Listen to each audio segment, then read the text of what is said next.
पर्यावरण अध्ययन के 600 महत्वपूर्ण सवालों की एमसीक्यू सीरीज का ये दूसरा पार्ट। आप सबका स्वागत है। अगर आपने पहला पार्ट नहीं देखा, वो एमसीक्यू सीरीज का 600 प्रश्नों का महत्वपूर्ण सवाल में पहले पार्ट में हम 20 प्रश्नों पर बात कर चुके हैं। अगर वो आपने नहीं देखा तो अभी आप देख सकते हैं। रीट 2023 के मद्देनजर पर्यावरण अध्ययन के महत्वपूर्ण प्रश्न जितने बन सकते हैं 2023 रीट को लेकर, उनके जितना महत्वपूर्ण सार है वो हमने 600 प्रश्नों में निचोड़ बनाकर ला रहे हैं। सिलेबस के अनुरूप चलेंगे रीट के, और उन्हीं के अनुसार 600 क्वेश्चन होंगे। 20 पर हम बात कर चुके हैं। आज सेकंड पार्ट में बात करेंगे और 20 पे। इस प्रकार से 600 प्रश्नों को हम लगातार क्रम के अनुरूप लगातार लाते रहेंगे। एक नोट्स बुक आप बना लें, इसके लिए बहुत महत्वपूर्ण सिद्ध होने वाला है, क्योंकि जब आप रीट 2023 को अटेंड करेंगे तो कहीं न कहीं इन प्रश्नों का आप जिक्र जरूर करते हुए नजर आएंगे कि हमने पटेल सर लाइव पर ये जो एमसीक्यू सीरीज ली थी पर्यावरण अध्ययन को लेकर 600 प्रश्नों की, वो हमारे लिए बहुत महत्वपूर्ण सिद्ध हुई। और साथ ही अगर माँ सरस्वती का आशीर्वाद रहा तो इन 600 प्रश्नों में से रीट 2023 का पेपर हो तो शायद बाहर जा ही ना पाए। तो चलते हैं पहला प्रश्न। आज का पहला प्रश्न और सीरीज का 21वां। जल दिवस किस दिन मनाया जाता है? आज का पहला सवाल 21वां सीरीज का।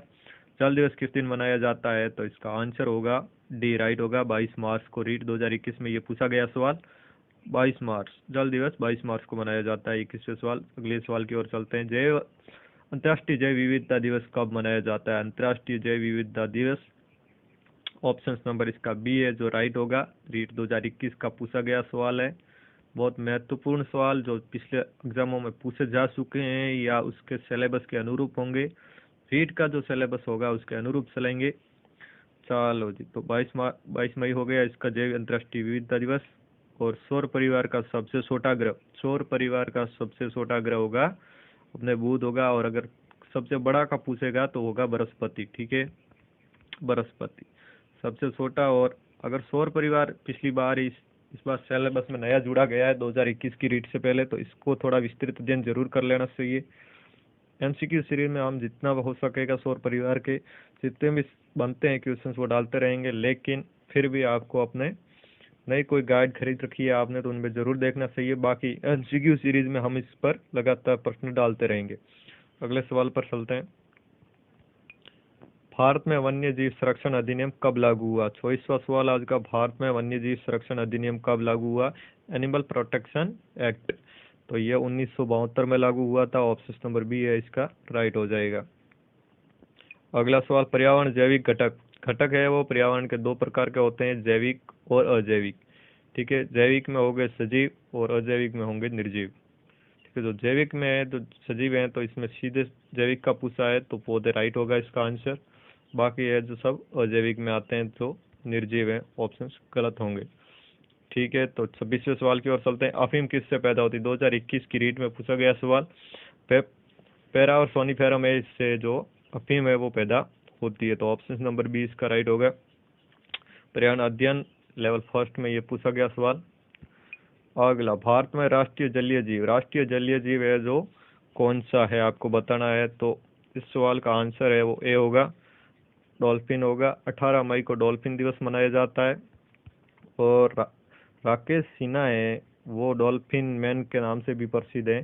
तो इस प्रकार जितने भी इस पर सवाल हैं वो मैं अगली सीरीज में लगातार लाते रहेंगे। 18 मई को डॉल्फिन दिवस मनाया जाता है। जो डॉल्फिन है वो गंगा नदी के जल में ही पाई जाती है, जो आंखों से लेस होती है, आंखें नहीं होती उसके। ठीक है, इस प्रकार से अगले सवाल की ओर चलेंगे। 28वां सवाल। स्वस्थ भारत मिशन की शुरुआत कब हुई? स्वस्थ भारत मिशन की शुरुआत 2021 के रीट सिलेबस में पेपर में पूछा गया सवाल। ये नरेंद्र मोदी द्वारा, माननीय प्रधानमंत्री नरेंद्र मोदी द्वारा 2 अक्टूबर 2014 को इसकी शुरुआत हुई थी। ठीक है, बिल्कुल, तो इसका आंसर है वो बी राइट होगा। अगले सवाल पे, बर्फ का बनाया घर क्या कहलाता है? बर्फ का बनाया हुआ घर इग्लू कहलाता है। क्या कहलाता है? इग्लू। अगले सवाल पे चलेंगे। तो रानीखेत रोग किससे संबंधित है? रानीखेत रोग किससे संबंधित है? आपको बताना है रानीखेत रोग किससे संबंधित है।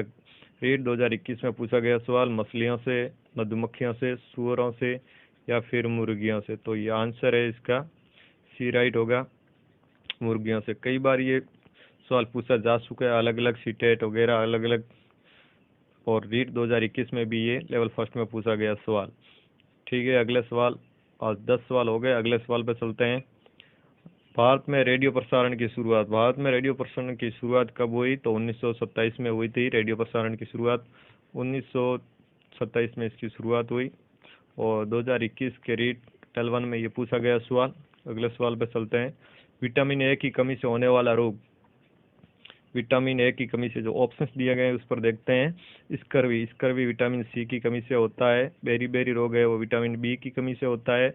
और रिकेट्स है वो विटामिन डी की कमी से होता है। ऑप्शन नंबर बी इसका राइट होगा। तो रक्तोदी रोग है, आंखों से संबंधित है, ये होता है विटामिन ए की कमी से। विटामिन ए को संक्रमणकारी निरोधक विटामिन बी कहा गया है। ठीक है, तो 33 में चलते हैं। प्रथम अंतरिक्ष यात्री, भारतीय अंतरिक्ष यात्री, वो भी प्रथम। ठीक है, कल्पना चावला है वो 1998 में अंतरिक्ष यात्री बनी थी। सुनीता विलियमसन 2006 में। और राजेश है वो सबसे राकेश शर्मा थे वो प्रथम भारतीय अंतरिक्ष यात्री थे। ठीक है, अगले सवाल पर चलते हैं। 34। ग्रेगर जॉन मेंडल ने शोध कार्य किया था। किस पर किया था शोध कार्य? तो ग्रेगर जॉन मेंडल ने जो शोध कार्य किया था वो मटर पे किया था। ठीक है, और अगला सवाल है। गुजरात के मैदानी भागों में बस्तियों का व्यापक रूप में पाई जाती है। किस प्रकार की बस्तियां हैं वो गुजरात के मैदानी क्षेत्रों में व्यापक रूप से पाई जाती है? तो ऑप्शन नंबर बी है वो इसका राइट होगा। अर्धगुच्छित। कौन सी पाई जाती है? अर्धगुच्छित जो बस्तियां हैं व्यापक रूप से गुजरात के मैदानों में पाई जाती है। अगले सवाल पर चलते हैं। दुधवा राष्ट्रीय उद्यान कहाँ पर स्थित है? दुधवा राष्ट्रीय उद्यान, तो जो राष्ट्रीय उद्यान को लेकर जो सवाल है रीट लेवल 1 में वो काफी बार से नहीं पूछे गए हैं इतने स्तर पर। तो अगले 2023 या जितनी जब भी ये भर्ती निकलती है अगली, तब पूछने के पूरे चांसेस है। वैसे तो हम इस पर लगातार MCQ सीरीज पर प्रश्न बनाते रहेंगे राष्ट्रीय उद्यान पर फिर भी एक बार आपको इस पर विशेष रूप से पढ़ने की इसको जरूरत है। MP में जो 9 राष्ट्रीय उद्यान है कुल, उत्तर प्रदेश में केवल 1 राष्ट्रीय उद्यान है, राजस्थान में 3 थे, 2 प्रस्तावित हैं, यानी कि कुल 5 समझ के चलिए आप, और पंजाब में 1 भी नहीं है। और जो दुधवा राष्ट्रीय उद्यान है वो है उत्तर प्रदेश में। कहाँ पर है? 1 राष्ट्रीय उद्यान है और वो है दुधवा राष्ट्रीय उद्यान, और नील गायों के लिए ये प्रसिद्ध उद्यान है। चलते हैं। भारत में कृषि का कितना भाग सिंचित है? सिंचाई की जाती है जितने भाग पर वो बताना है। 1/3, 1/4, आधा या संपूर्ण? तो इसका आंसर होगा वो होगा 1/3 भाग पर भारत में है वो कृषि कार्य या सिंचाई का कार्य किया जाता है 1/3 पर। ठीक है, अगले सवाल पे चलते हैं। भारत में सिंचाई का सबसे महत्वपूर्ण साधन, ठीक है, तालाब, नलकूप, कुएं या नहरें? तो ऑप्शन नंबर ए है वो राइट हो जाएगा। पंजाब और हरियाणा में नहरों के लिए जो प्रसिद्ध है क्षेत्र, और यही महत्वपूर्ण साधन है भारतीय कृषि के लिए, जिससे कृषि की है वो सिंचाई की जाती है नहरों द्वारा। अगला सवाल, वे पदार्थ जो जलकर उष्मा प्रदान करते हैं, जलकर पदार्थ जो उष्मा प्रदान करते हैं उसको क्या कहलाते हैं?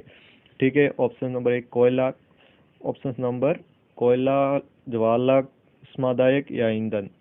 तो कोयला, लकड़ी, पेट्रोल वगैरह सब जो उष्मा प्रदान करते हैं ये ईंधन कहलाते हैं। क्या कहलाते हैं? ईंधन। तो ऑप्शन नंबर डी राइट होगा इसका। आज का MCQ सीरीज सेकंड पार्ट का अंतिम सवाल 40वां सवाल, भोजन का अनिवार्य अंग है, अवयव है, ठीक है, ग्लूकोज, प्रोटीन, स्टार्च या कार्बोहाइड्रेट? तो ऑप्शन नंबर डी है वो राइट होगा। पहले MCQ सीरीज के पहले पार्ट में हमने 20 सवाल पर बात की थी जो पर्यावरण अध्ययन के महत्वपूर्ण सवाल थे, और सेकंड पर भी हमने 20 की बात कर दी। इस प्रकार से कुल 600 प्रश्नों को हम लेकर आएंगे। हो सके तो आप अलग से कॉपी बना लीजिए, जो क्योंकि जितने भी हम प्रश्न लेके आ रहे हैं वो इस तरह के होंगे, बहुत महत्वपूर्ण सिद्ध होंगे अगर आप रीट 2023 या 24 आने वाली रीट की तैयारी कर रहे हैं तो। ठीक है, जुड़े रहे हमारे साथ, वीडियो को शेयर करें अपने दोस्तों को भी। धन्यवाद।